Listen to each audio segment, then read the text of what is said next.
Sir ఎలా చూడాలి? Professor K Nageswara గారు తన వ్యాఖ్యల్ని విత్డ్రా చేసుకుంటున్నట్లు ప్రకటించారు బేషరతుగా అని.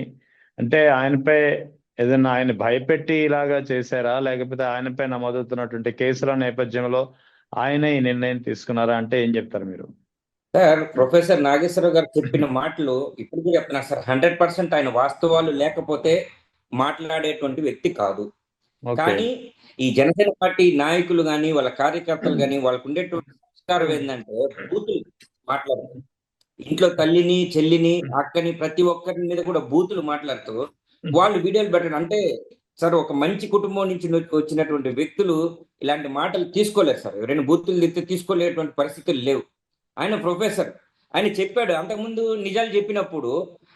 చెప్పిన నిజాలన్నీ చెప్పినప్పుడు వాళ్ళకు అనుకూలంగా చెప్పినప్పుడు మాత్రం సంకలు ఎగరేసుకుంటూ మా మా ప్రొఫెసర్ అని చెప్పుకున్న జనసేన పార్టీ కార్యకర్తలే ఈ రోజు మాత్రం ఒక నిజం వాళ్ళ పార్టీకి ఎగనెస్ట్ గా ఒక స్టేట్మెంట్ వచ్చేసరికి మాత్రం దాన్ని జీర్ణించుకోలేనటువంటి పరిస్థితి మనం చూస్తున్నాం sir. First of all sir, ఇంకా మనం చెప్పాలంటే నిన్న జనసేన పార్టీ వాళ్ళ ప్రతి ఒక్కరు మూకుమ్మడిగా ప్రెస్ మీట్లు పెట్టేసి దాని మీద వాళ్ళు మాట్లాడినటువంటి పరిస్థితులు కూడా మనం చూసాం. నిన్న మాత్రమే ఎందుకు మాట్లాడారు? జగన్మోహన్ రెడ్డి గారు ప్రెస్ మీట్ లో ఆయన మాట్లాడినటువంటి అంశాలన్నీ కూడా బయటకు రాకుండా ఉండాలంటే ఏదో ఒకటి టాపిక్ డైవర్ట్ చేయాలనే ఉద్దేశంతో నిన్న జనసేన పార్టీకి సంబంధించిన నాయకులు, కార్యకర్తలు ప్రతి ఒక్కరు వాళ్ళు ప్రెస్ మీట్లు పెట్టడం, తర్వాత వాళ్ళ పార్టీ ఒక ప్రెస్ నోట్ కూడా ఒకటి రిలీజ్ చేసింది సార్. ఎవరైనా కానీ నిరాధారమైనటువంటి ఆరోపణలు చేస్తే మేము కఠినమైన చర్యలు తీసుకుంటాము అని వాళ్ళు ఒక ప్రెస్ నోట్ రిలీజ్ చేయడం జరిగింది. దాని మీద నేను మాట్లాడదలుచుకున్నాను సార్. ఇప్పుడు నిరాధారమైనటువంటి ఆరోపణలు అంటే ఏంటి సార్? ఇప్పుడు 30,000 మంది ఆడపిల్లలు మిస్సింగ్ అని పవన్ కళ్యాణ్ గారు ఎలక్షన్ బిఫోర్ ఆయన అందరికీ చెప్పాడు. 30,000 మంది ఆడపిల్లలు వైఎస్ఆర్సీపీ ప్రభుత్వంలో మిస్ అయిపోయారని. మరి దానికి సంబంధించినటువంటి ఆధారాలు ఎక్కడా?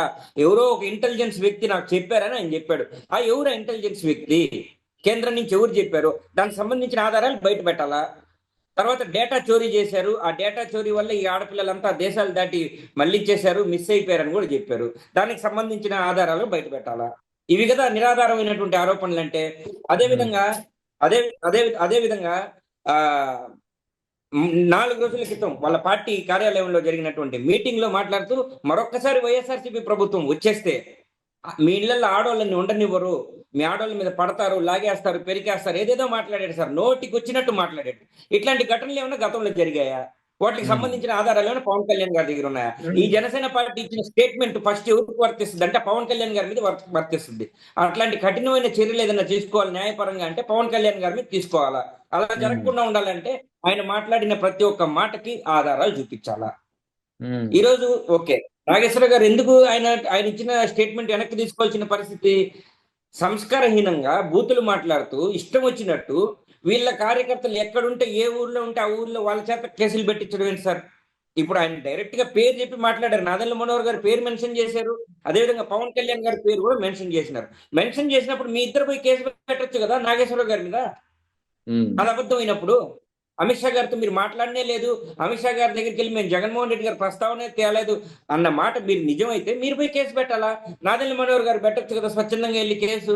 అబద్ధం చెప్పారు ఈ విధంగా మాజీ ఎమ్మెల్సీ ప్రొఫెసర్ ఈ విధంగా అబద్ధం చెప్పారని కేసు పెట్టచ్చు కదా. లేదంటే పవన్ కళ్యాణ్ గారి తరఫున వకాలతో పుచ్చుకుని నాగబాబు గారు కేసు పెట్టచ్చు కదా. మరి ఎందుకు పెట్టలేదు? ఇక్కడ కూడా ఎవరో ఒక అమాయకులు బలైపోవాలా? వీళ్ళు బెటరు, వీళ్ళు బాగానే ఉంటారు. రేపంతా నిజంగా కానీ కేంద్రం నుంచి ఇది మళ్ళీ అమిత్ షా గారే స్వయంగా వచ్చి ఈ విధంగా పవన్ కళ్యాణ్ గారు అడిగారు, నాదెండ్ల మనోహర్ గారు అడిగారు అని చెప్తే వీళ్ళు తల్లెక్క పెట్టుకుంటారు సార్. ఇప్పుడు కేసు పెట్టిన వాళ్ళ పరిస్థితి ఏంటి సార్?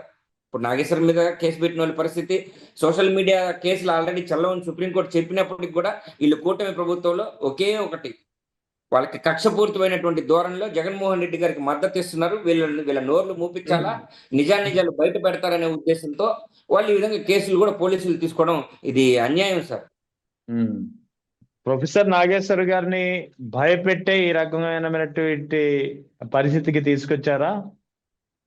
అంటే ఆయన వ్యాఖ్యలు విత్డ్రా చేసుకోవడానికి కారణం ఆయన భయపెట్టడమేనా అని ఇది ఒక సందేహం సార్. భయపడతారు. ఎందుకంటే ఆయన మీద మూకుమ్మడిగా కూటమి ప్రభుత్వం మొత్తం తెలుగుదేశం పార్టీ ఇటు నుంచి జనసేన పార్టీ నాయకులు కానీ కార్యకర్తలు కానీ ప్రతి ఒక్కరికి కూడా పాపం ఆయనకి కొంతమంది వ్యక్తిగతంగా ఫోన్లు చేసి బూతులు తిట్టడం కూడా జరిగింది. ఆయనే స్వయంగా చెప్పారు ఈ మాటలు. స్వయంగా ఫోన్ చేసి అటాక్ చేస్తున్నారు వీళ్ళని.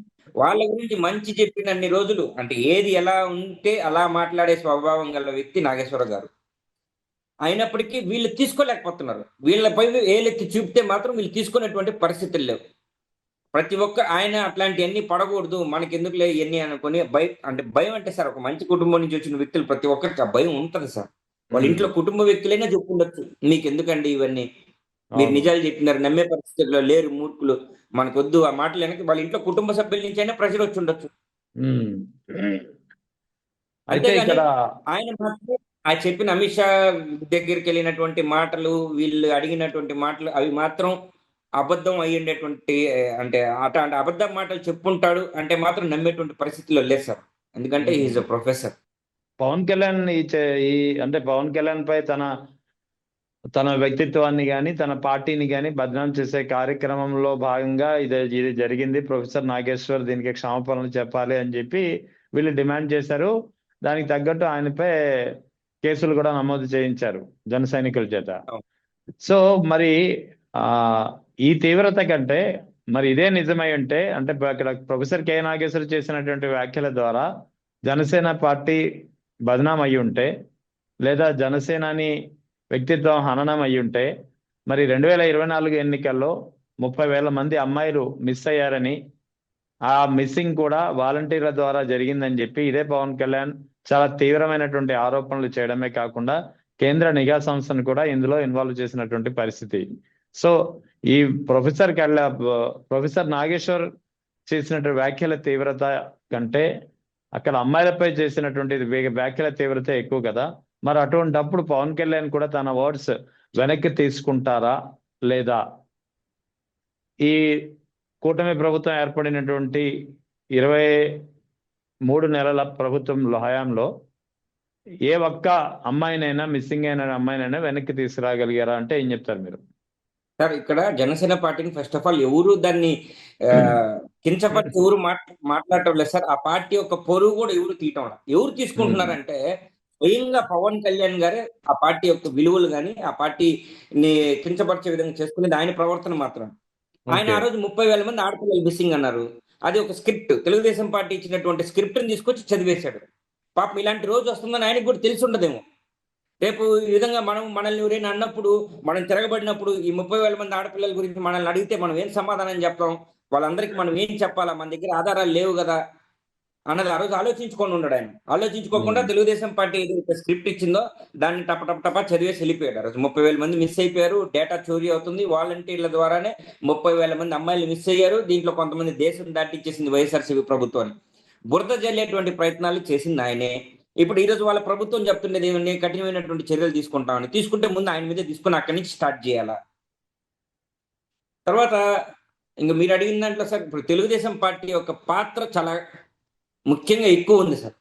దాంట్లో ఆయన చెప్పింది ఏంది, ఇంటెలిజెన్స్ రిపోర్ట్. ఆ ఇంటెలిజెన్స్ రిపోర్ట్ ఎవరు ఇచ్చారు అది కూడా చెప్పాలి కదా ప్రజలకి. ఈ రోజు ప్రజలందరూ అడుగుతున్నారు, ఈ రోజు ఎందుకు ఇట్లాంటి కొత్త డ్రామాని తీసుకొచ్చారు తెర మీదకి?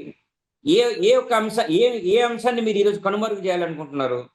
కేవలం నిన్న జగన్మోహన్ రెడ్డి గారు పెట్టిన ఒక ప్రెస్ మీట్ ని కనుమరుగు చేయడం కోసమే ఈ కొత్త పొలిటికల్ డ్రామా ఆంధ్రప్రదేశ్ లో జరుగుతుంది. అంటే ఒకవేళ నిజంగా ఆయన చేసినటువంటి వ్యాఖ్యల్లో నిజం ఉంటే ఈ కూటమి ప్రభుత్వం ఏర్పడి ఇప్పటికే 2 ఏళ్ళు దాటుతారు, 2 ఏళ్ళు కావస్తుంది. ఏ ఒక్క అమ్మాయినైనా విడిపించగలిగారా, లేదా విడిపించే ప్రయత్నం అయినా చేశారా అనేది కూడా చెప్పాల్సి ఉంటుంది, లేదా తన వర్డ్స్ ని విత్డ్రా చేసుకోవాల్సిన అవసరం అయితే ఉందంటారా? ఖచ్చితంగా సార్, ఆయన కూడా బహిరంగ క్షమాపణ ఆంధ్రప్రదేశ్ ప్రజలందరికీ చెప్పాలి. ముఖ్యంగా వైఎస్ఆర్సీపీ పార్టీ జగన్మోహన్ రెడ్డి గారికి బహిరంగ క్షమాపణ చెప్పాలి. ఎవరు? పవన్ కళ్యాణ్ గారు. ఏమండి, నేను ఆ రోజు తెలియక ఏదో తెలుగుదేశం పార్టీ ఇచ్చిన స్క్రిప్ట్ మాట్లాడాను, నా తప్పు అయిపోయింది, నేను ఒప్పుకుంటున్నానండి అని బహిరంగ క్షమాపణ చెప్పాలా. లేదా ఈ రోజు తక్షణమే ఎంక్వైరీ కమిషన్ ఇప్పించి ఆ 30,000 మంది ఆడపిల్లల పరిస్థితి ఏంది, దాని పొజిషన్ ఎంతవరకు, ఏ విధంగా, ఎక్కడెక్కడ ఏ స్టేషన్స్ లో కేసు నమోదైనాయి, ఎవరింట్లో ఏ తల్లిదండ్రులు వచ్చి కేసు పెట్టారు, అసలు దాని యొక్క వివరాలను ఈయన తెలియజేయాల. ఒకటి, అది నిజమైతే దాని యొక్క వివరాలన్నీ తెలియజేసి ప్రజలందరికీ చూపించడం ఒకటి చేయాలి. లేదు కాని పక్షంలో ఈ రోజు మీరందరూ భయపెట్టడం వల్ల ప్రొఫెసర్ నాగేశ్వర్ గారు ఏ విధంగా అయితే ఆయన చేసిన వ్యాఖ్యల్ని వెనక్కి తీసుకున్నారు, ఆయన తప్పు చేయనప్పటికీ కూడా వెనక్కి తీసుకునేటువంటి విధంగా వెనక్కి తిరిగేటట్టు చేశారు వీళ్ళు. ఆ మాటలు వెనక్కి తీసుకునేటట్టు మీరు చెప్పినటువంటి అబద్ధాలు ఈ రోజు కూడా ప్రజల్ని నిజాలని నమ్మించే ప్రయత్నాలు ఇంకా చేస్తానే ఉన్నారు. ఇది ఆంధ్రప్రదేశ్ ప్రజలు ఎవరు కూడా చూస్తా ఊరుకునేటువంటి పరిస్థితి లేవు. కాబట్టి వైఎస్ఆర్సీపీ పార్టీ నుంచి మేమైతే ఒక డిమాండ్ చేస్తున్నాం. ఆయన పవన్ కళ్యాణ్ అనే వ్యక్తి బహిరంగంగా బేషరత్తుగా జగన్మోహన్ రెడ్డి గారికి బహిరంగ క్షమాపణలు చెప్పాలి. లేదా నిజాలు ఉంటే దానికి సంబంధించినటువంటి ఆధారాలు చూపించాలి. 2 ఏళ్ళు అయింది, దాని మీద ఎటువంటి ఎంక్వైరీ కమిషన్స్ లేవు. అసలు ఆ టాపిక్ ఈ రోజు మాట్లాడటంలా ఎన్నికల ముందు కేవలం రాజకీయ లబ్ధి కోసం కూటమి ప్రభుత్వం తెలుగుదేశం పార్టీ ఇచ్చిన స్క్రిప్ట్ పేపర్ ఒకటి పట్టుకొని వచ్చి చదవడం అలవాటైంది పవన్ కళ్యాణ్ గారికి.